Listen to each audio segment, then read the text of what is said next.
د اعظم پاڼې درنو مینوالو، دا ځل مو د افغانستان اسلامي امارت له ویان ښاغلي ذبیح الله مجاهد صاحب سره د اختریز، اوربند او ځینو نورو اړوند موضوعاتو په اړه باندې مرکه کړې چې اورېدلو ته یې ستاسې پام رااړوو.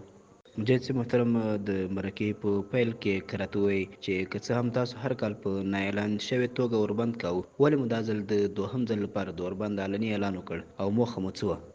بسم الله الرحمن الرحیم. حامد و مصلی اما بعد. مننه کوم چې موږ ته مو وخت راکړ. سلامت اوسئ تاسو اوریدونکو ټولو ته د زړه له کومې سلامونه وایم او د اختر مبارکي ورته وایم. بلې د اوربند په اړه باندې د اسلامي امارت پالیسي د اخترونو په اړوند له پخوا راهیسې یو تعامل موجود ده. هغه پالیسي د امارت چې د اختر په درې ورځو کې موږ په نهایت حد کې احتیاط کړی چې د اختر په شپو ورځو کې د جګړې کچه ټیټه وساتل سي. مجاهدین ټول صرف دفاعي حالت کې راسي. دا موقف ځکه نیول شوی و چې اسلامي امارت غوښتل ملت د اختر شپې ورځې په آرام کې تیرې کړي. خلک له ویرې او مشکلاتو نه ما سوا د خپل اختر مراسم په ځای کې. خو دا چې اعلان نه کېده وجه دا وه چې زموږ دښمن ډیر یو بزدله دښمن ده او له ډیرو مکارویو نه ډک ده، د فریبونو نه ډک ده. اکثره وخت مواقعو نه بده استفاده کوي.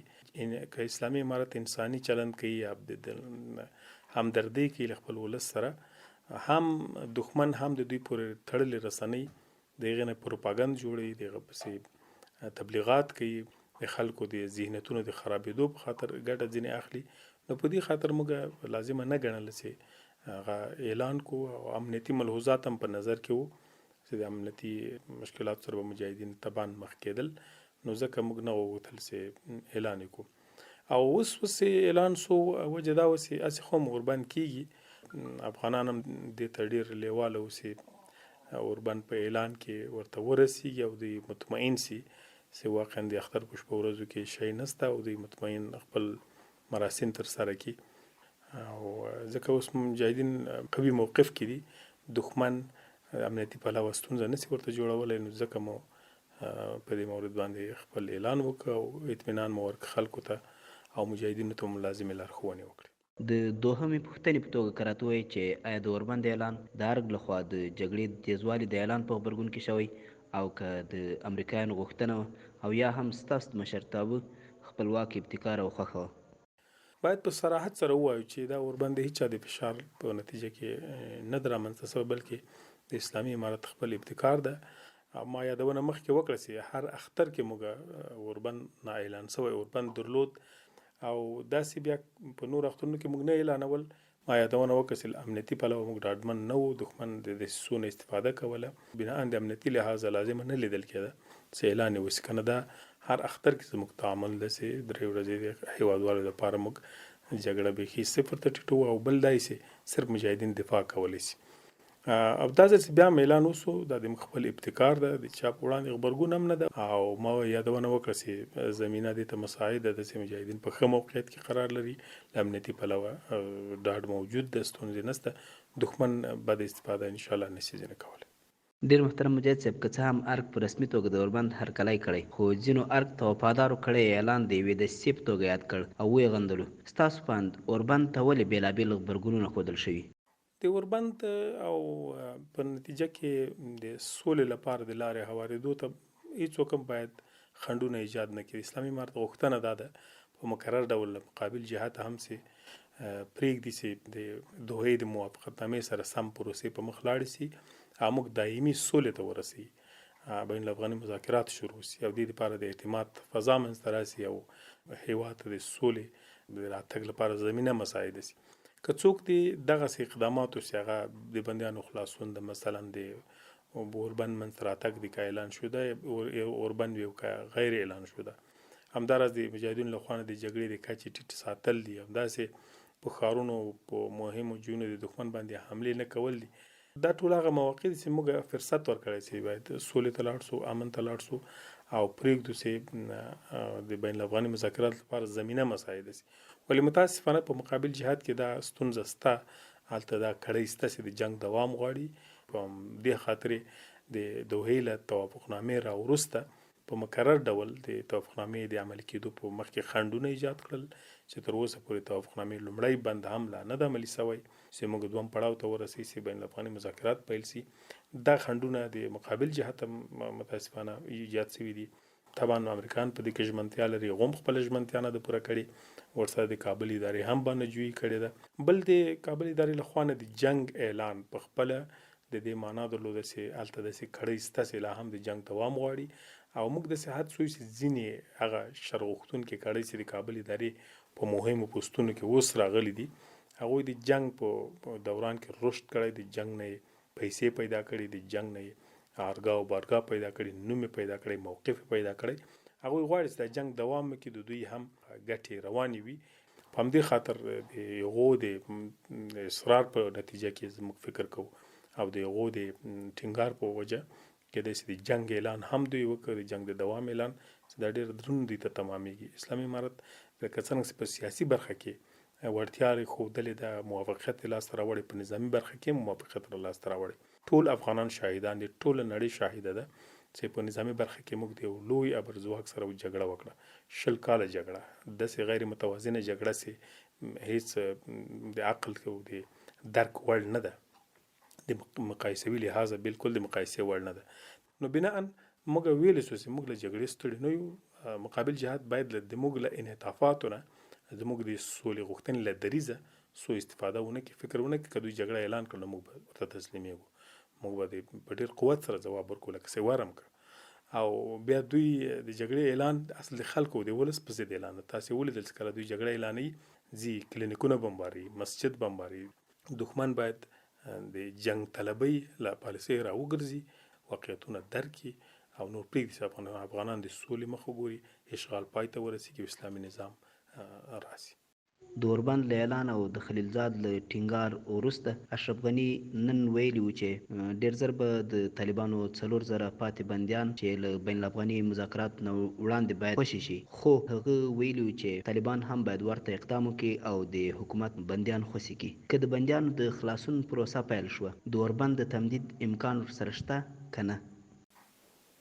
د بندیانو خلاصون د توافقنامې برخه ده. د دوحې د توافقنامې په اساس باید د 6000 بندیان خلاص شي، 5000 زموږ د 1000 تنه د کابل ادارې عسکر، دا موږ ژمن یو په خپل عهد کې دا بندیان خلاص کو. دوی هم باید بندیان ټول کړي. دا د توافقنامې د لومړي بند عملي کېدل دي.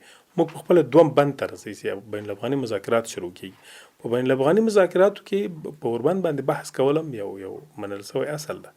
هلته کېدلی چې په ټولو مسایلو بحث وکړي، په هغو کې اوربند هم ده او که نتایجو ته رسېږو او توافقاتو ته رسېږو، موږ دایمي سولې ته رسېږو. ښه دا ده چې بندیان د توافقنامې د اصل په توګه بندیان خلاص شي، اجازه ورکړل شي چې بین الافغاني مذاکرات ته وارد شو، هلته بیا په نورو مسایلو باندې بحث کېږي. ستاسو په اعلامیه کې راغلي چې خپل کسان مو ښارونو ته له ورتګ څخه منع کړي. ولې مو ښارونو ته د خپلو منصوبینو د ورتګ او له هغه ځایه ستاسو تر واک لاندې سیمو ته د دولتي کسانو په ورتګ بندیز لګولی دی؟ مجاهدینو ته د دې خبرې لارښوونه چې د دښمن ساحو ته ورنسي، ځکه چې دښمن له دې نه ډېره سوء استفاده کوي.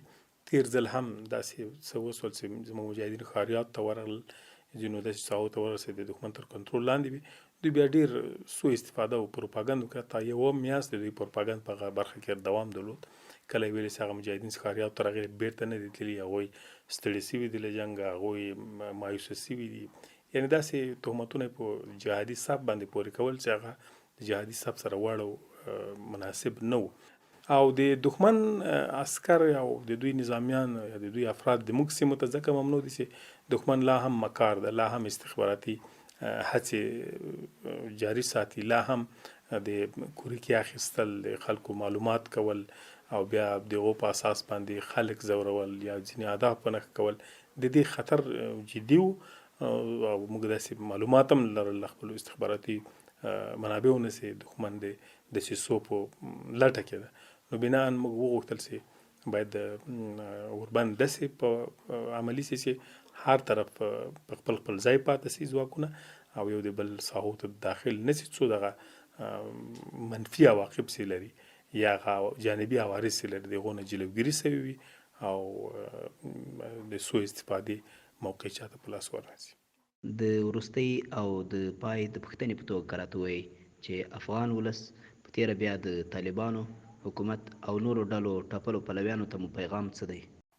زموږ پیغام ډیر واضح ده. اسلامي امارت د اشغال خاتمه او اسلامي نظام استحکام غواړي. د اشغال خاتمه د ټولو افغانانو هیله ده، یا مطلق اکثریت افغانان د دې ارزو درلودونکي چې باید بهرنی اشغال پای ته ورسیږي. حتی د کابل ادارې په بدنه کې مدغم خلک هم د اشغال دوام به ممکن نه وغواړي.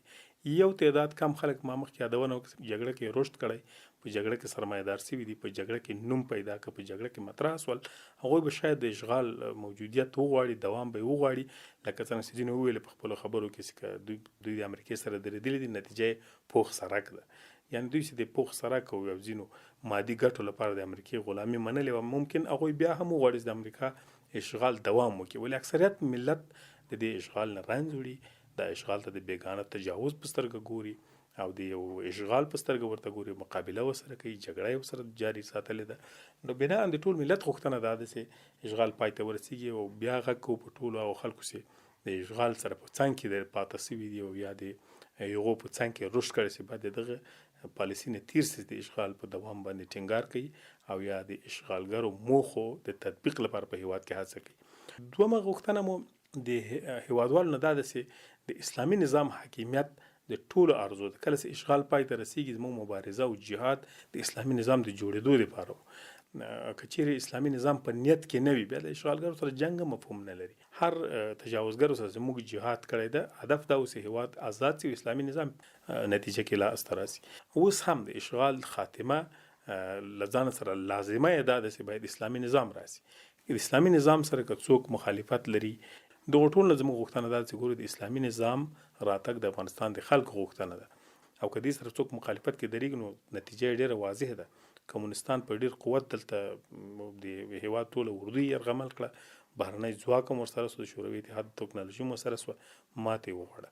ولې چې د ملت له غوښتنو سره خلاف دا راز د امریکې د اشغال سره هم د ملت مخالف ده. که چیرې خدای مکړه ملت له امریکایي اشغال سره هم نوا وی، لکه ځینې کړۍ چې هم نوا دي، بیا د جهاد دا رقم قوت کې نه سوی دوام کولی، بیا د 20 کاله د جنگ جاری نه سوی ساتلی. د امریکایي اشغال په وړاندې د جهاد سره وغځاو، د ملت اکثریت غوښتنه دا وسه باید اشغال پای ته ورسیږي. نو ټول نه غوښتنه دا ده چې د پردوی موخو لپاره د هیواد نور برباد نه کی، د خپل ملت سره په جنگ کې پاتې نسی، دا د دوی په ګټه نه ده. نو بنا ان باید د دسیسه سازی نه، د فریب نه، د غلطو پالیسیو نه باید لاس په سر سي. د ملت سره په مقابله کې باید واقع نه سي، پرېږدي چې اسلامي نظام حاکم سي، افغانان خپل د قربانیو نتیجه وګوري او په امن او ورورۍ کې ژوند وکړي، له تعصباتو، غصب او رشوت او اخلاقي فساد او اداري فساد او نورو فجایعو سره سي دلته دغه 19 کال عملي کېږي او موږ وینو د دوی ټغر ټول سي او اسلامي نظام په جای باندې راسي. ډیره زیاته مننه محترم مجاهد صاحب چې له خپلو خورا زیاتو مصروفیت سره مو موږ ته وخت راکړ. سلامت اوسئ. مننه کوله تاسو نه هم سي وخت